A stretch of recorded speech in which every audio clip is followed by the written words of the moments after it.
ক টাকা এনে দিবে কিনা ক। আরে আমি কোনো টাকা এনে দিতে পারবো না, আমার কাছে কোনো টাকা নাই, ছাড়েন। কই চাই না দিবে আমি জানি না, ক ক ক ক টাকা এনে দিবে কিনা।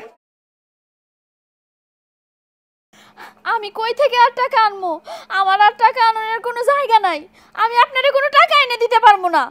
আছে আছে, তোর তোর বাজানের কাছে টাকা এনে দিবি, তোর বাজানের কাছে টাকার কমতি নাই। তুই একটু জোর করে চাইলেই তোর বাজানে টাকা দিয়ে দিব। ছাড়েন আপনি, আমি আর আপনার একটা টাকা এনে দিব না, আপনার আমি অনেক টাকা এনে দিছি। আর না, আর একটা টাকাও আমি এনে দিতে পারবো না আপনারে।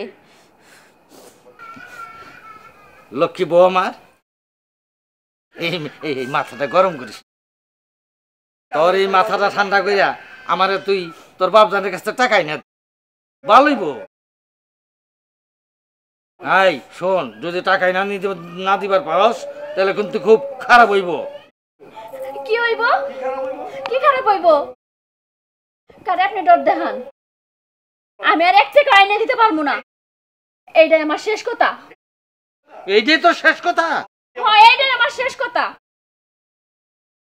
মাথাটা ঠান্ডা করে ভালো করে ভাইবা দেখ। দেখছি, ভাবনের কোনো কিছু নাই, আপনার মনে যা আছে আপনি তাই করেন। আমার মনে যা লয় তাই আমি করুম।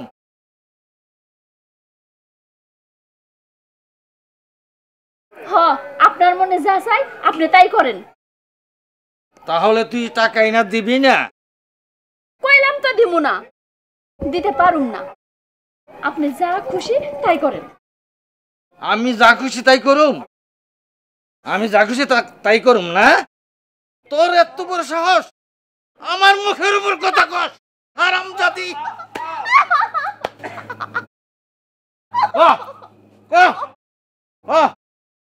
এখনো টাকা তাই না দিবি কিনা? এখনো সময় আছে। আমার আপনি মাইরে ফেলান, আমি এক টাকা এনে দেব না। এই হারামজাদি, তুই জানোস তো আমি কি করবার পারি? আপনি যা খুশি তাই করেন, আপনার যা ইচ্ছা আপনি তাই করেন, তাও আমি আপনার টাকা এনে দেব না। বাস, এটাই আমার শেষ কথা। কি কি করলি তুই? ঠিক আছে, আমার টাকার দরকার নাই। তুই যখন আমার টাকা এনে দিবার পারবি না, তুই আমার শেষ কথাটা যাই না রাখ, আমি তোরা ছাইরা দিব। না, এই পাপ কথাটা আপনি মুখে আনবেন না, আপনি ভুল করে আমারে ছাইরা দিয়েন না। মাটির দিকে চাইয়া মাথাটা ঠান্ডা করেন। আমার মাথা ঠান্ডাই আছে, আমি তোরে ছাইরা দিলাম, এক তালাক। না না, 2 তালাক দিলাম। না, আপনার দুইটা পায়ে ধরে। যা হারামজাদি! আল্লাহ রাসূলের দোহাই লাগে, আপনি এই কাজটা কইরেন না। তোরে আমি 3 তালাক দিলাম, যা হারামজাদি!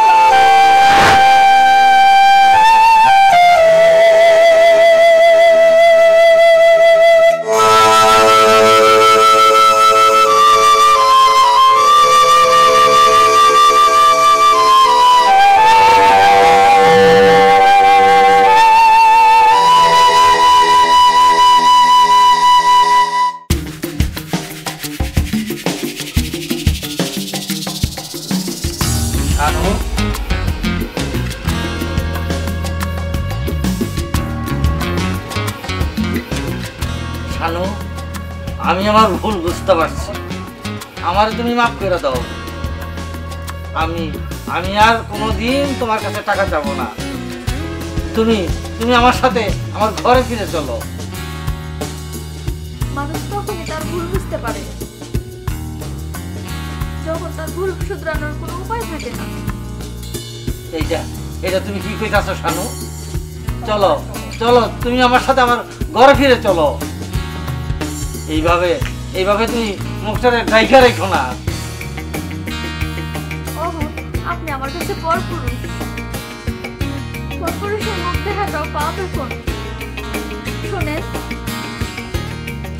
মসজিদের ইমাম সাহেবের সাথে কথা বলেন। ইমাম সাহেব যদি কয় তাহলে আমি আপনার লগে সংসার করব।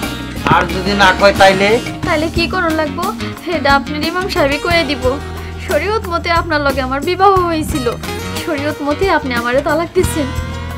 এখন যা হইব শরীয়তের মধ্যেই হইব। আপনি এখান থেকে যান।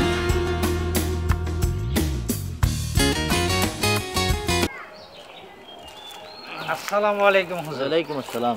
আমি আপনার কাছেই যাইতেছিলাম হুজুর। কি ব্যাপার? হুজুর আমি সব তোমার বাবাকে শুনেছি, শানু আমার সব কথা বলেছে, কিন্তু কাজটা তুমি খুব জঘন্য কাজ করেছো। এখন এখন কি হইব হুজুর? তার কোনো উপায় নাই। শোনো, তোমাকে একটা ছোট্ট গল্প বলি। এক লোক নৌকা করে নদীতে আসার সময় নৌকার মাথায় বসে দা দিয়ে কাজ করতেছিল। কাজ করার সময় হঠাৎ তার হাত থেকে দাটা পানিতে পড়ে যায়। সে তখনই নৌকার মাথায় দাগ দিয়ে রাখে। অবশেষে বাড়িঘাটে এসে নৌকা ভেদে যেখানে চিহ্ন দিয়া রেখেছিল সেখানে সে নদীর পানিতে ডুবে দাগ খুঁজতেছিল। এবার তুমি বলো, দাটা পড়ে গেছে নদীর মাঝখানে, বাড়িঘাটে এসে কি দাটা খুঁজে পাবে? পাবে না।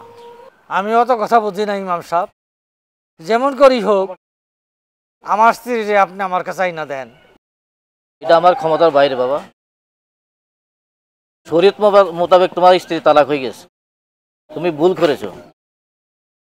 ভুলের মাসুল তো তোমাকে দিতে হবে। তুমি তাকে বলে যাও তুমি নতুন করে আরেকটা বিয়ে করো, নতুন করে সংসার শুরু করো।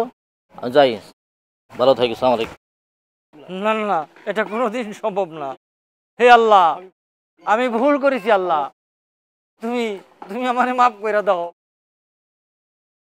আমার স্ত্রীরে তুমি আমার কাছে আইনা দাও।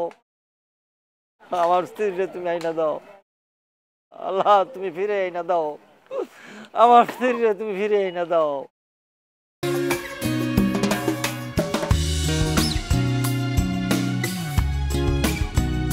পরপুরুষের মুখ দেখাটাও পাপ। এখন মসজিদের ইমাম সাহেবের সাথে কথা বলেন। ইমাম সাহেব যদি কয় তাহলে আমি আপনার লগে সংসার করব। শরীয়ত মোতাবেক তোমার স্ত্রী তালাক হয়ে গেছে, তুমি ভুল করেছো। ভুলের মাসুল তো তোমাকে দিতে হবে। তুমি তাকে বলে দাও তুমি নতুন করে আরেকটা বিয়ে করো,